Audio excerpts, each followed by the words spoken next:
Coming from Philadelphia, you know I have a great devotion to St. John Newman. I pray and mention his great name in every Mass that I celebrate. But you know, Philadelphia doesn't have just one saint. Philadelphia has two saints. And we have the good St. Katharine Drexel. And I wanted to share a little bit with you about Mother Katharine Drexel because it's interesting in her life. She came from a very, very wealthy family. At one point when her father died, she and her two sisters were the richest women in Philadelphia. They had a wonderful, wonderful estate that was given to them. And the Drexel family was very generous to the Archdiocese of Philadelphia. Even today, when I was in administration on an annual basis, we were still taking funds and giving them to the cathedral and to the poor and to particular parishes that were a part of the will of Katharine Drexel's father. And of course, Katharine, in forming her own community of the Sisters of the Blessed Sacrament, took her total wealth, and gave it to her community for the work among the Black and the American Indians, the Native Americans in our country.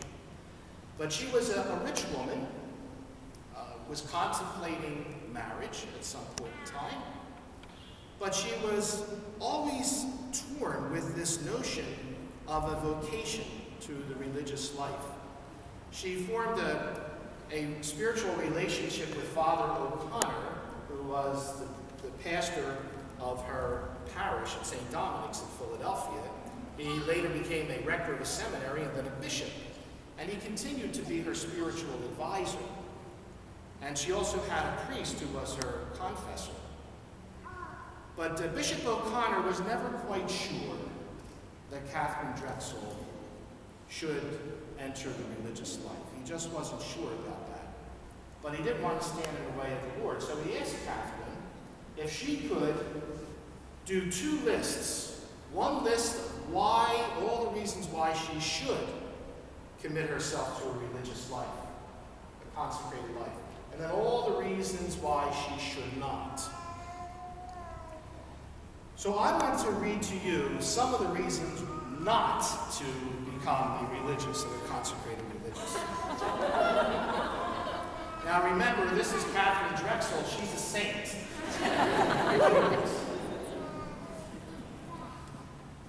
I hate community life.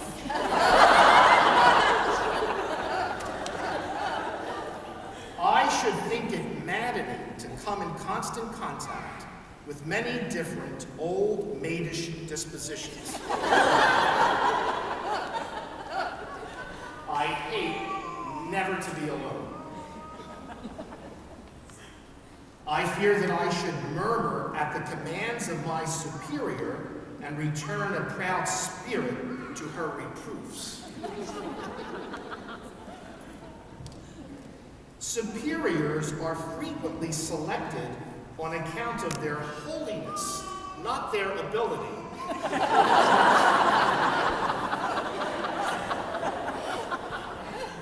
I should hate to owe submission to a woman whom I felt to be stupid,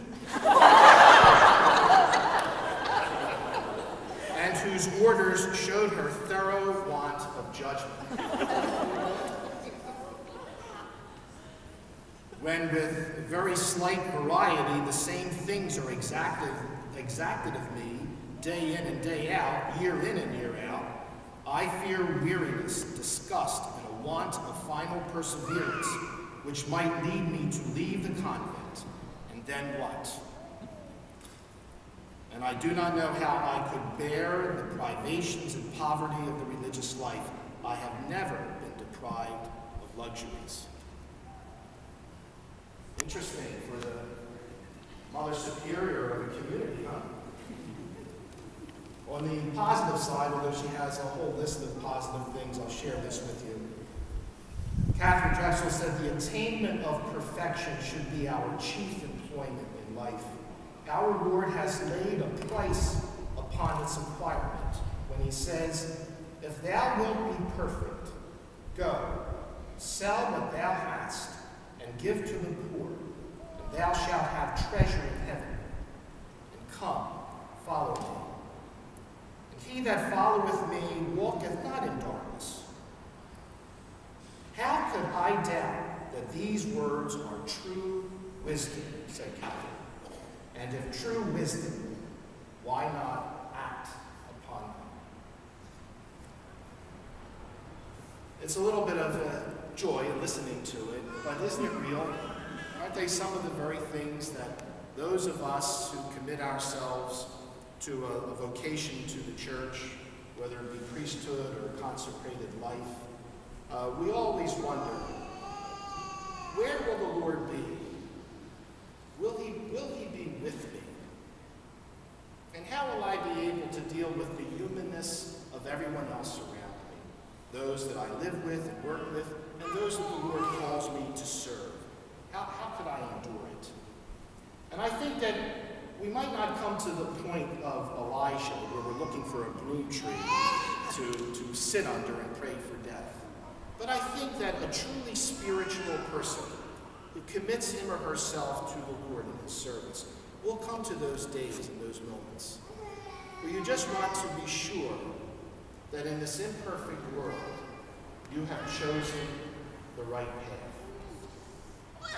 And it's always in the quiet whisper of that prayerful presence of the Lord that we all come to realize his presence, his strength, his encouragement, and we find great satisfaction in that. And that's true not only of those of us who commit ourselves to the religious life, but all of those around us who love us and have nurtured us, and that desire to know that this is truly good, that this is what the Lord is calling us to do.